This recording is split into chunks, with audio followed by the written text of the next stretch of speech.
My advice to any law school student or a college student for that matter, who is under threat of being downgraded unless they say the left-wing things they're being asked to say, is don't do it. Write what's true, what's real, what you really feel, even if it's non-woke. And then when you get the bad grade, you save it like a merit badge. And when you go out to interview for a real job, and you will have done your research on who's far left and who's normal, you show it to them. You show them why you got a D in con law, the first D of your career, because you were a straight A student in everything else prior to that moment, because you wrote that wokeism is ruining America and is pernicious in particular in advanced degrees like law and medicine. Write that. And then you should work for the employer who celebrates your D with you, like me. Or like Ilya. People, we're out there. We're half the country. I'm hiring, absolutely. Young lawyers want to come work for the Manhattan Institute? Send your resume. Truly. But just more and more, you look at the numbers. Look at the people who put Trump in office.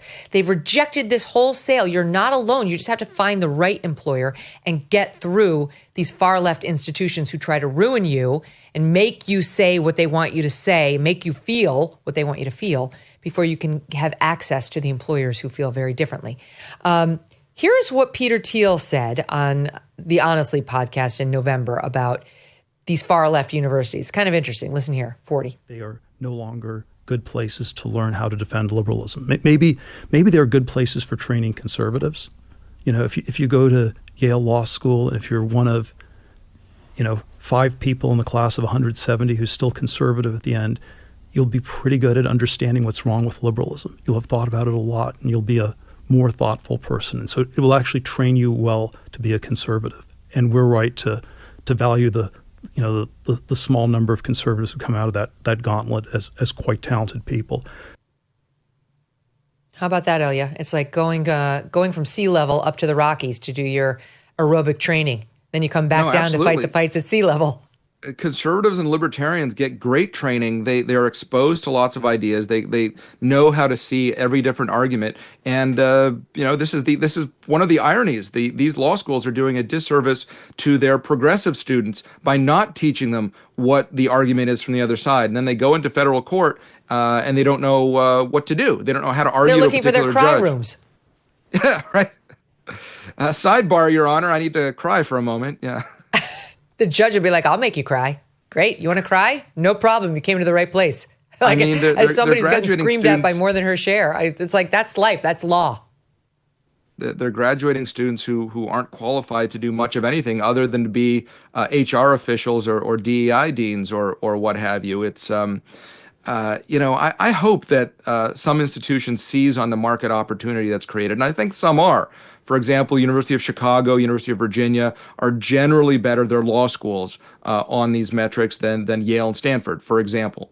Or Georgetown is particularly bad. Harvard, Harvard is an institution writ large. FIRE, the Foundation for Individual Rights and Expression, recently gave them a 0 for the second consecutive year for their free speech. But anyway, there are gradations. And so a talented entrepreneurial dean or other educational leader who doesn't have to be conservative or MAGA or anything else, but just doing their job, trying to attract higher quality faculty and students and donors, just by not being crazy, can capitalize in this moment. And we see bits of that here and there.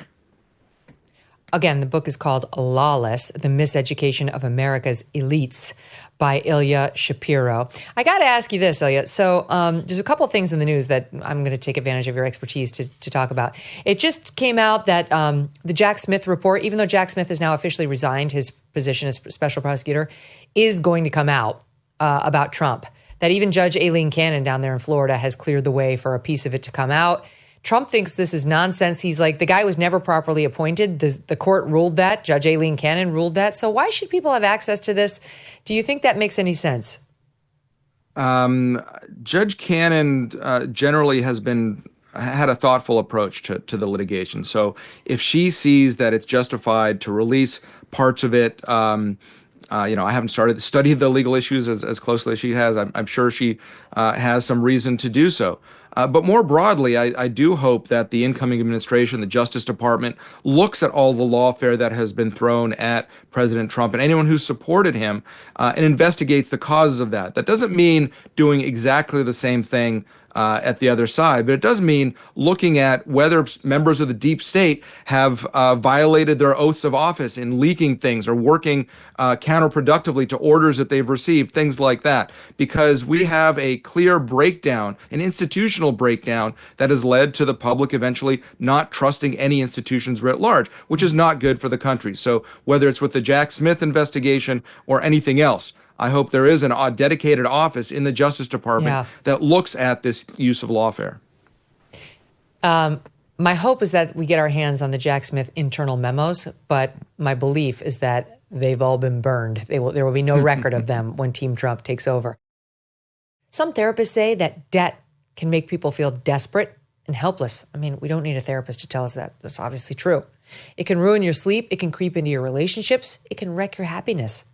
There are ways to get help. You don't have to just sit and suffer alone and in silence. Let me tell you about Done With Debt. They have aggressive new strategies to end your debt fast. Done With Debt stands between you and your harassing bill collectors. They tirelessly negotiate to slash balances, eliminate interest, and stop the crushing penalties, all without loans or bankruptcy. Done With Debt has one goal: to wipe out your debt for good. Before you make another payment, consider a visit to donewithdebt.com. Speak with one of their strategists for free and tell them I sent you. But you do need to hurry because some debt solutions are time sensitive and you don't want to miss out. Go to donewithdebt.com. That's donewithdebt.com. Thanks so much for watching. If you like what you just saw, hit the subscribe button for more clips and full episodes.